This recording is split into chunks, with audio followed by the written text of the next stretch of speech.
Welcome back to Season 4, Episode 8 of The Current. I'm Rachel Hendricks, and today we will be hosting Olha Novikova for an interview with Bennett Hare, and we'll be discussing the conflict surrounding Ukraine and Russia. Before the interview begins, there is some background information that could be beneficial to understanding the conflicts. Initially, Ukraine was a part of the Soviet Union. After the Soviet Union's collapse in 1991, Ukraine became an independent nation.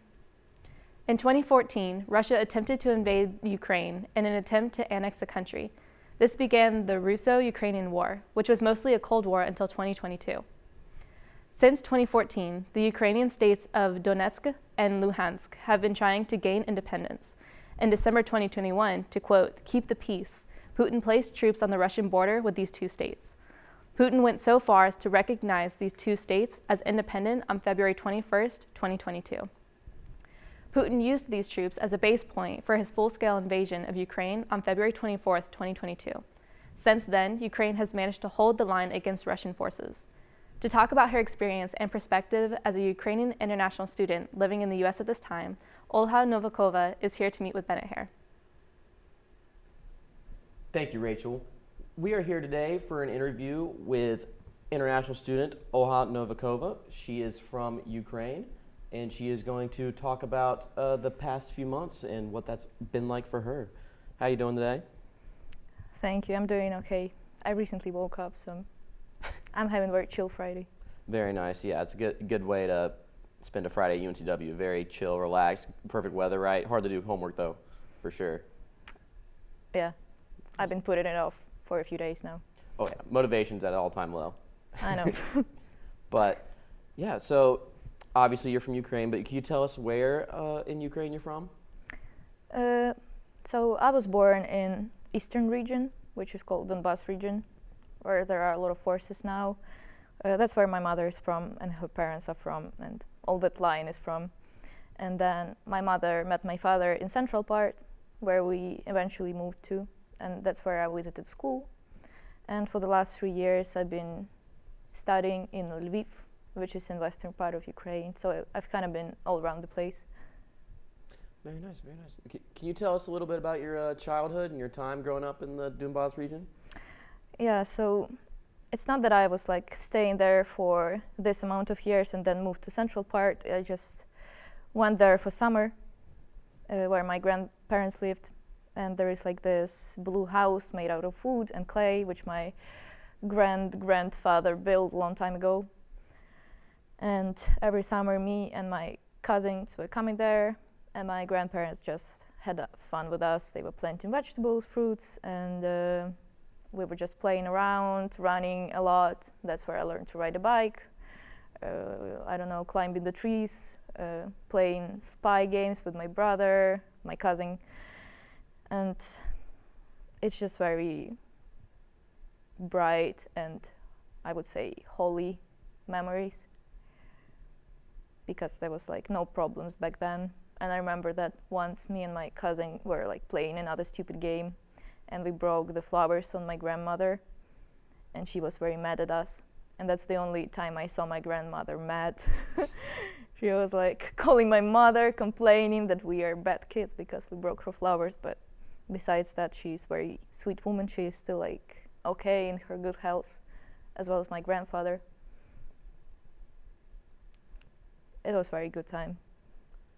Very nice, very nice. So you mentioned your studies, and so how did that lead to you getting here at UNCW? I'm here on a federal exchange program, Global U-Grad, which everyone can apply to in some countries. So I was on my third year in university when I applied to this program, and I had to fill in a few essays and write about leadership and some global problems which I care about and stuff, and about my motivation. That's basically how they got me in. And I've been all around the place with my profession choice, and I thought that I should choose something, I don't know, very technical and practical, like I was going to become computer scientist, or later I switched to sociology because I got a spot in a very cool university. But with a few months of thinking and reflecting, I realized that what I enjoy is design, So I changed all the places in cool universities for a bit of worse university, but like in my field of study, in design. And when I got to design, that's when they got me into this exchange program, because I think I did what I liked to do. And basically this program picked this university for me. I didn't have a choice. So it was like, I just received it in the email one day that I'm coming here.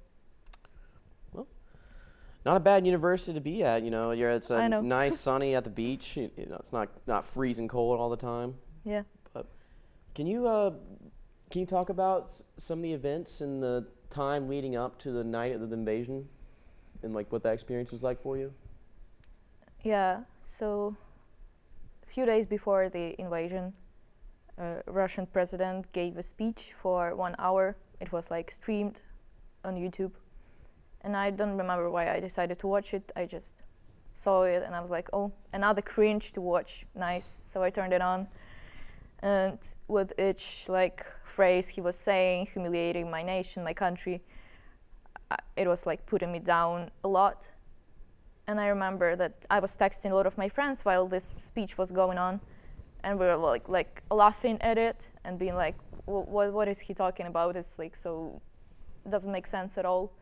And I was laughing, and as soon as he stopped talking, I started crying, because I realized that it's not just like cringy talks anymore, that he has some intention to do something. And a few days before the invasion, he signed the documents that he, what's the word in English? Proclaims that those occupied territories in eastern Ukraine were legal, kind of.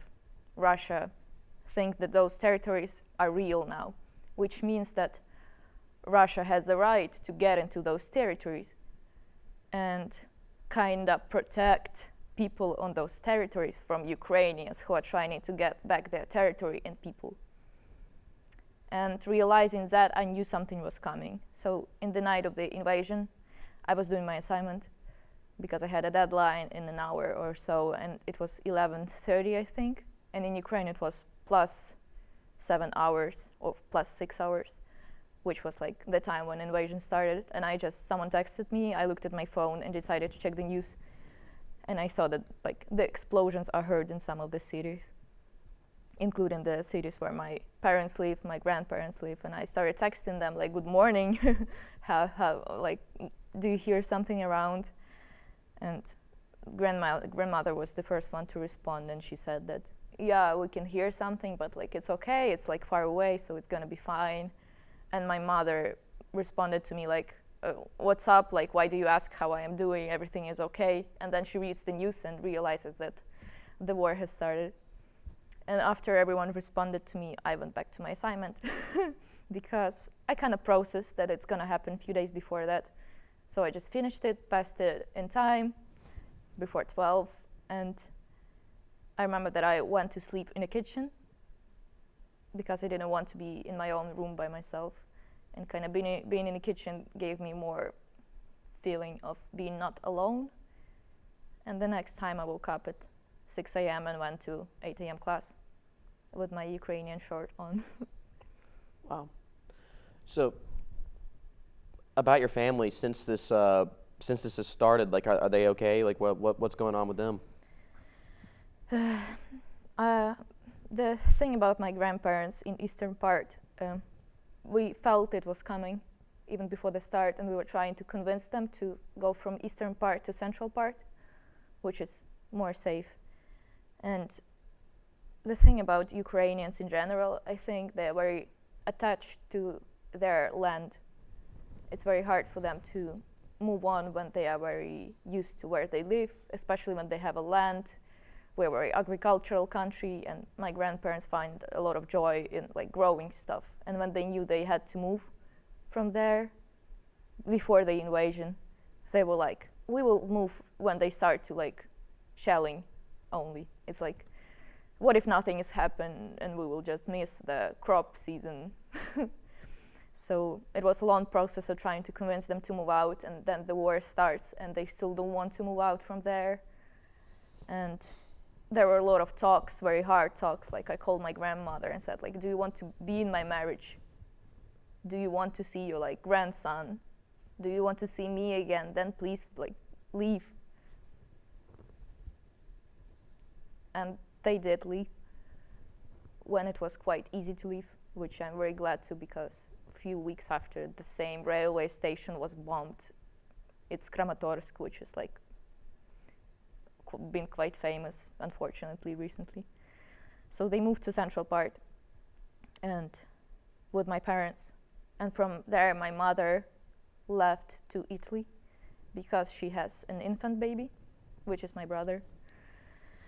And I also tried to convince her that with a baby, it will be harder to evacuate fast. That's why she left all the family behind, and she still feels very bad about. She feels like she left everyone behind, and she is guilty. But every day, I talk to her and try to say that you did the right thing for a baby and for yourself as the mother of this baby. So my mother is in Italy now with my brother. My grandparents are back home with my stepfather. My boyfriend is in western part. He can go out of the country as old man of the age who can serve in military.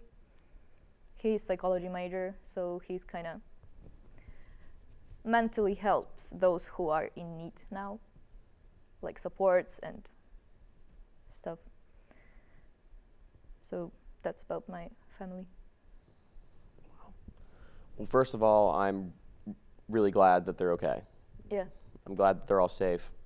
And I'm very sorry about the condition of your grandparents' village. That's awful.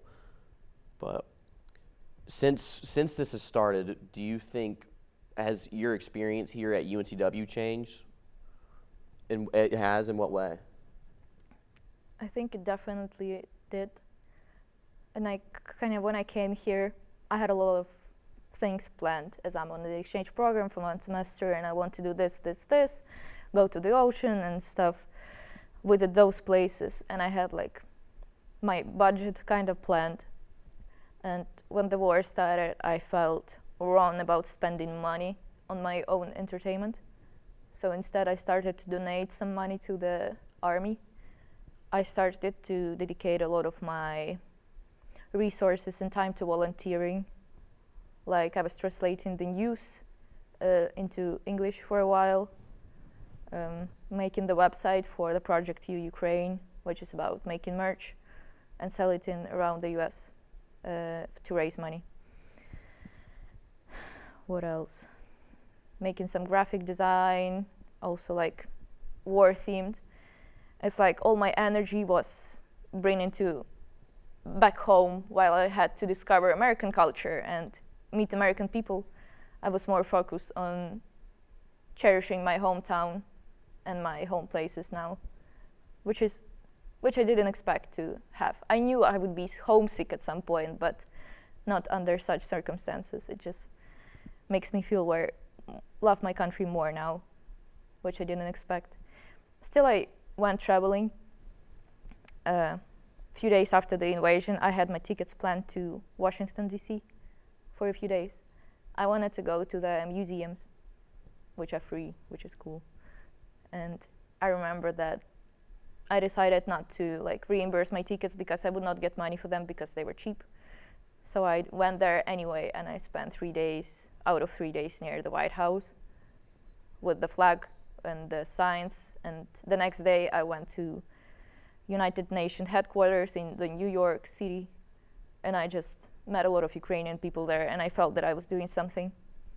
And every second I was doing something not related to helping my country, I felt very wrong about myself. And I think I've been recovering from that recently, but still living normally feels wrong to me now because I know that people are going through a lot back home. Yeah, it's very tough to wrestle with, but it's very admirable the effort that you're putting in to support Ukraine, even an ocean away. But how about the people of UNCW? Have they treated you any differently since this has gotten started? Yeah, I had the situation in class a few days after the invasion when it was 8 a.m. morning class, and my phone started ringing, and it was my mother. And she knows when I have classes, she doesn't usually call me. and I just ran out of the class because I thought that something was happening, because she was back home back then in Ukraine. And she just forgot that I had a class. Everything was okay. She just wanted to talk. So I asked her to call me later. And I almost like started crying because she called me, and I got so nervous at some point. And when I went back to the class, I had a feeling that everyone was looking at me, kind of expecting me to burst into tears or to be emotional because I had an emotional call, but there was no problem, so it didn't happen. And it's like, when I say I'm from Ukraine to different people, because I have an accent and they ask me where I'm from, it's like, it's either, oh, Ukraine, so cool, or I'm so sorry, like I read the news, like it's so terrible, I know what's happening. So I feel proud saying that I'm from Ukraine. That's the thing for sure. Showing my passport at the airport with my flag on it, it just feels different now. And people treated me kind lately in the UNCW, I would say. People who I don't know, people like in dining halls all around the campus, professors, they try to help as much as they can. Very nice, very nice. So, let me ask you this: how do you want to be treated? Like, do you like? I'm sure it gets exhausting after a while. Like, just the constant, like, oh, I'm sorry, like, oh, that's terrible, like. Yeah. What people mostly do, they kind of give me their number and say, as long as you need something, call me. And I get very confused because I meet person for the first time and they tell me that I can help you, call me if you need something. What would be nice if people said in what way they could help me? Like, if you want to have a family dinner because you might miss your family, like, call us, please. Or if you need me to sign some petition or gather some funds, like, call me, I'll help with that. I would like people to be more specific. So it's not just polite sign from them, but if they really want to help, I want them to say that. If they don't want to help, why would they say something polite? I know it's easier for people to react that way, but for me, it's just emptiness. Well, I'll definitely be hitting you up for that family dinner. That sounds like an awesome time. I'd love to have you over with my roommates. We could cook a nice meal. That'd be a lot of fun. That sounds like something fun to do. Yeah. So, this whole experience has been so turbulent over the past few months now. It's changed a lot, and things just keep going and going. Like, where do you foresee this going? Like how long do you think this is going to last? It's the scenarios are constantly changing, and the paths where the Russian forces go to, they also change, regardless where they fail or not. And there were some people saying that it will last till May. Now people say it will last till summer. Someone says it will not end soon. I have a feeling that it should end in summer. But it's very unstable feeling. I have a feeling that we will win this war because, I want to go back home to my grandparents' place. I have a dream of building my country. I had it before I came here, but now it's like a literal dream to build it, So I have hopes that it will end when I get back home, which will be in the end of the year. Yeah, I have absolutely no doubt that you're going to come out on top of this. Your country and your people have been fighting valiantly, and it's been so inspirational. It makes me proud to be a human. Honestly, it's been amazing to see. Speaking of home, since it is May and it's coming towards the end of the semester, like, what's that look like? Are you going to be able to go home, or? I am able to go home through Poland to the central Ukraine, where my grandparents are now, which is relatively safe. But my program, which funds my scholarship here, they decided to prolong it, to expand it till the rest of the year for one more semester. And I decided to use this chance. as I feel like I'm of more use here than back home, because where I am from, there is like a line of volunteers. There is no space for people to volunteer anymore, you know. Ukrainians, they go back from abroad just to help the country. And I don't feel like I will be much help there now at the moment, because I mostly work like digitally, I make websites, and there are more resources in UNCW for that than back home at that moment. And going back to my mother in Italy would be also like an option, but I don't know the language, Italian language, so I am afraid to be a burden there, you know. While here I can earn some money, raise awareness and stuff. So I think I'll stand here till the rest of the year, and I hope to go back home in the next year, finish my degree there, and settle down. Yeah, well, I'm glad you have it figured out, because I remember the first time that we met, it was unknown. You know, you during our interview, you asked me a pretty harrowing question. You know, like, what would you decide? Would you rather go home and be close to your family and help out the military, or have safety and stay here? And I'm glad you came to a solution on that, because that question stuck with me for weeks. I have no clue what I would have done, but I'm glad that even though you are staying here, you're staying here with a purpose, and helping spread that awareness. Because I'm very disappointed in some of the things that I've seen the past, like, since this has started. Like, it's like Americans, like, in this age of media, we get really hyper fixated on a topic for a short amount of time. Like, oh, this is terrible. Everyone, thoughts and prayers, and then a few weeks later, it's almost like it's not happening. It's kind of ridiculous. Like, lives are being lost and terrible things are happening in Ukraine, and that needs to be talked about here on UNCW in Wilmington, North Carolina, America. Like you mentioned before the interview, like, you were trying to hang up your flag in your suite, and so it was hanging there before the war, and I didn't receive anything from anyone. It was okay. Then I took it back when I went to Washington to the protests, and when I returned, I hung it out. And the next day, I received the message that there are no objects allowed to hang outside, which got me I was very upset about it, because it was like the first thing I've done when I went from the protests in DC. I was very overwhelmed with people supporting Ukraine and stuff. And I get back to the university where I plan to stay, hang out my flag, and they write me a very like dry message saying that it's not allowed. Anything hanging outside is not allowed. And after that, they few hours after that, they realized it was like a bit upsetting to me to receive this message, and they sent me like the same one, but saying that we support your country, we understand your efforts, but please show it in any other way, like hang your flag in your room so it will still be visible to people outside, but not out of the window. So that's honestly so disappointing. It's like this is supposed to be a campus of free speech and freedom of expression and whatnot. And, you want to show that you support your country, and that's getting invaded. But no, you can't do that. And it was kind of disappointing about the United States, because I had my expectations from this country, and it's like a land of freedom. And I come here, I express what I feel, and the first thing I receive is no.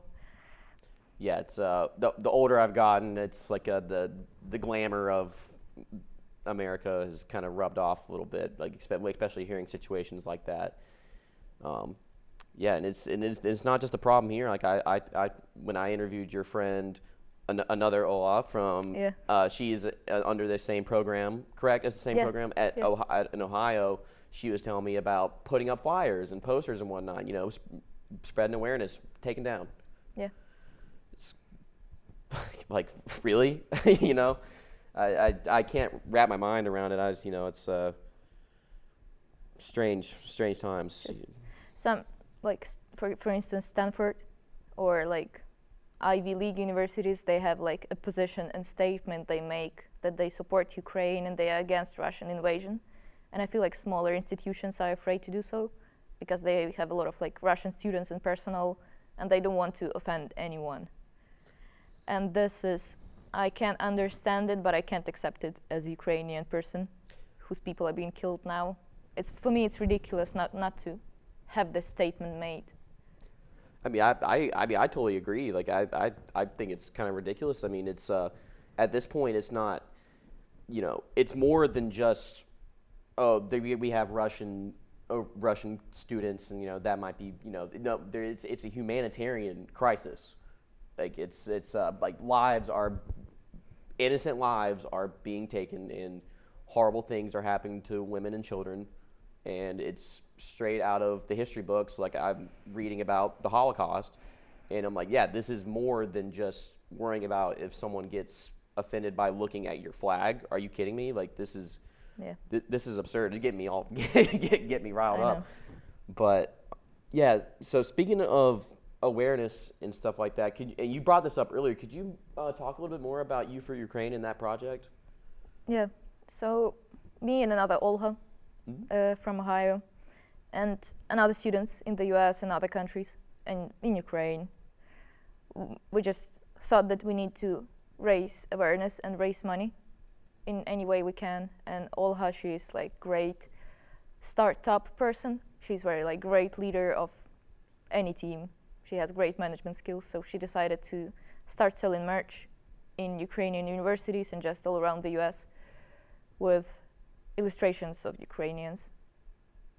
And all the profit goes to the Razom for Ukraine, which is the funding the military and people. They supply them with medical kits. So that's the project. I've done the website for that project.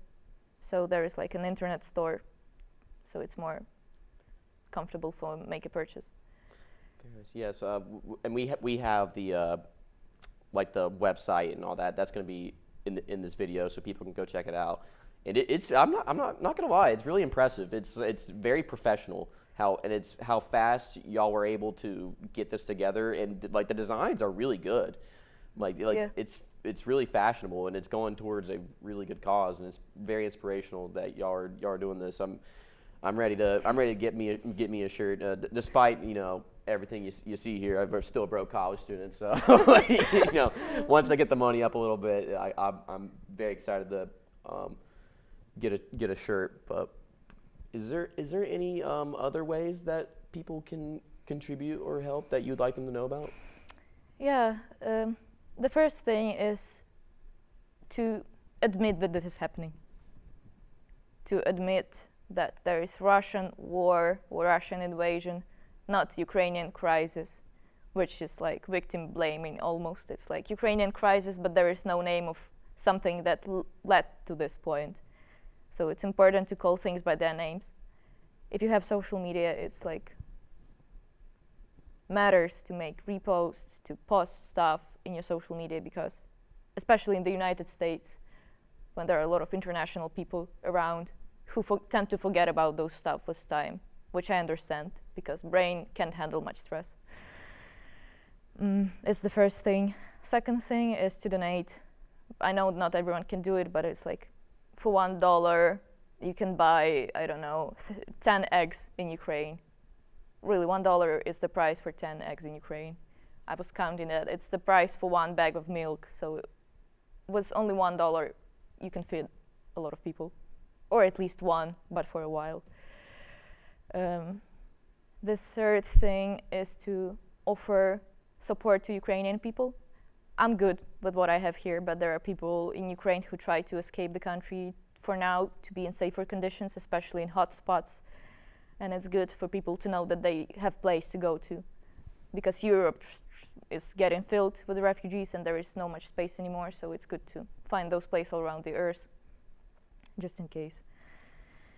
And I don't know if you know someone in the government, it's good to spread the word to them. Tell those simple stories of people so they understand how it impacts regular people, not only like in media, those pictures which are all around the social media now, and we are kind of used to them now, but like to tell stories of real people, to influence them in some way, because Ukraine needs weapons. money and humanitarian aid, a lot of it, for the next few years. Well, yeah, that's kind of what we're trying to do here. That's why we have you on. 'Cause we want people to see this and Thank you. wake Yeah. up a little bit.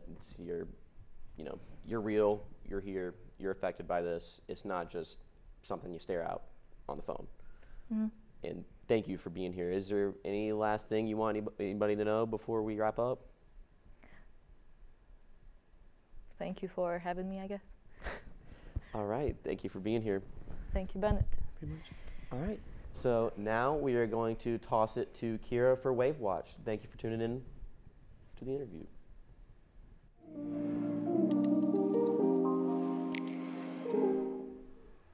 Thank you, Bennett. It can seem overwhelming trying to find a way to help in a time like this. However, if you're financially able, there are some opportunities for you to make a difference. If you want to directly change children's lives, there is a Fundly and another donating site where you can donate once or subscribe monthly to sponsor a child or orphan in Ukraine. There are other donation sites to help for food, humanitarian needs, or military assistance. A company called UNCW is working to support animal shelters in Ukraine so that the animals can be taken care of as well. All of these are strong causes and are in need of donations. If you are unable to donate, then please share these resources with others to make the biggest impact possible. All of the links to these websites will be located in the description below. Back to you, Rachel. Thank you, Kira. That concludes things for us today. We hope that Olha's story has impacted you and left you with questions. Please be sure to check out the resources given in order to help make a difference with the Ukrainian conflict and to educate yourself and others. Thank you for watching The Current, and have a great day.